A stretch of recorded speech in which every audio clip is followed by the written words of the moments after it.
How can the Justice Department say that they found no evidence to warrant criminal charges in the IRS targeting scandal? We investigate tonight, and we reached out to a number of groups who say they were unfairly harassed by the tax agency, and much to their surprise, the FBI never even contacted them.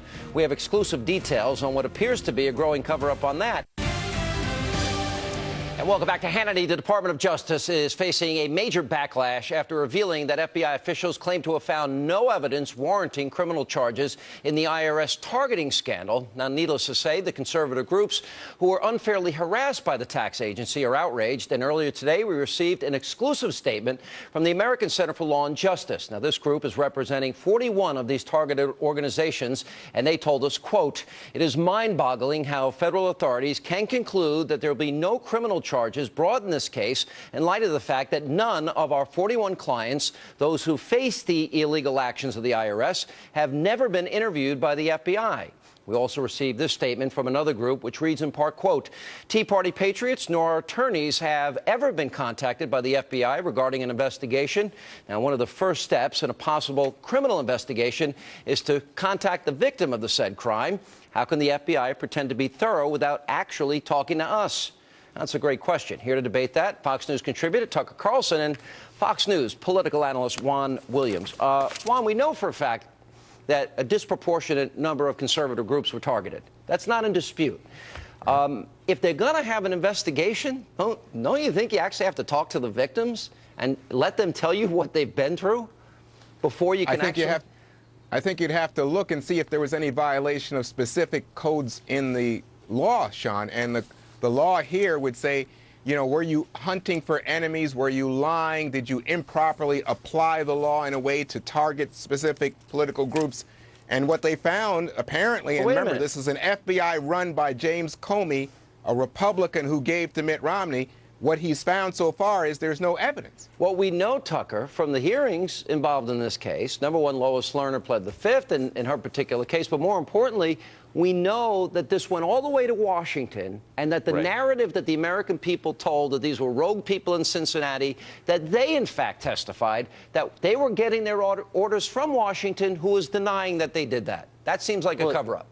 Well, it does, but we don't know exactly what happened because, again, as you just noted, the Justice Department has not interviewed a lot of the wronged parties in here. That's inconceivable. You can't imagine that happening if the target had been somebody sympathetic to the administration. If the NAACP had been targeted by the IRS, or the Southern Poverty Law Center, or Planned Parenthood, or some random abortion clinic, you think there wouldn't be charges? You think every single person, even potentially wronged, wouldn't have been interviewed multiple times by the FBI? This is the unequal application of the law, and for that reason, it's scary. Even if you're a liberal, you should be bothered by this. Well, you should. And Juan, I'm a little surprised at you. We're talking about nearly 300 conservative groups in total targeted here. Now, if this was a conservative president targeting liberal groups, I would be just as outraged, because you don't want the power of the government oppressing freedom of speech and trying to go after political enemies. You're exactly right. I think if there was any evidence that either side, Republicans, Democrats, independents, libertarians, I don't care who it is, Juan, you want the using evidence? the IRS to punish their enemies, I would be screaming from the rooftop. But that's not what we've got here. Why did she plead the fifth? Why did they tell us, the American people, that these are rogue agents in Cincinnati, and the agents in Cincinnati said they were taking their orders from Washington? Doesn't that warrant a deeper investigation? Apparently they did a deeper investigation and found that the law was being misunderstood, that the people who were applying it not only to Tea Party patriots, but to Occupy. And, you know, it seems to me what you and Tucker are doing is, you know, it's like you're searching for victimhood here, but there's no evidence, guys. Well, actually, let me give you a piece of evidence. Now, keep in mind the context here. This took place during a campaign, a presidential re-election campaign. And during that entire period, there was not a single Tea Party affiliated group granted nonprofit status. Not a single one.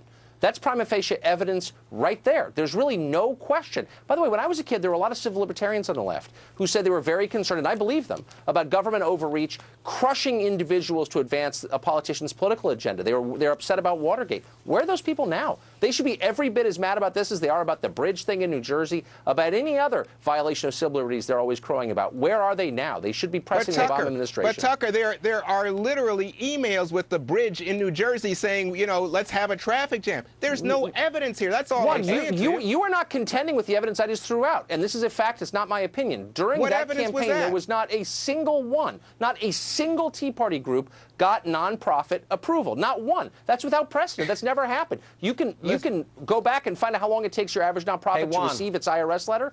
This was without precedent. Juan, if I had video that's evidence, like asking me to prove a negative because they didn't get approval. Remember that a lot of these groups were starting up, and as they were starting up, these Tea Party and Patriot groups, a lot of them really were on the edge as to having legitimate political purposes. So how about the Barack Obama's brother's fake charity, whose headquarters is a mailboxes, et cetera, that received instant nonprofit status from the IRS? That's just kind of accidental. If there's evidence of wrongdoing there, that's a separate issue. Well, but there was no crime here, apparently, no evidence of any crime here. Juan, I'm beginning to worry you're becoming a special pleader for the Obama White House. I almost think if we had video of Obama with a gun robbing a bank, shooting a teller, you'd come up with an excuse for it. You know what I'm surprised at, Sean, is that you, because I think you're a true conservative, I think a true conservative would not say, oh, yeah, we should, just on the basis of speculation and appearances, want to prosecute somebody or, become overly litigious. You can't have a legitimate investigation if you do not interview the victims of the alleged crime. You need to talk to at least some of them. I think some of the conservative groups, if they have a legitimate case, they will sue on civil grounds. They don't need the criminal case. Yeah, they actually do, because if the government is using its power to suppress... Yeah, well, all right, I got to run. Guys, take care. I'm going to send you that video of Obama on tape robbing the bank. Oh, I want to see it. I want to see it. All right, and coming up next...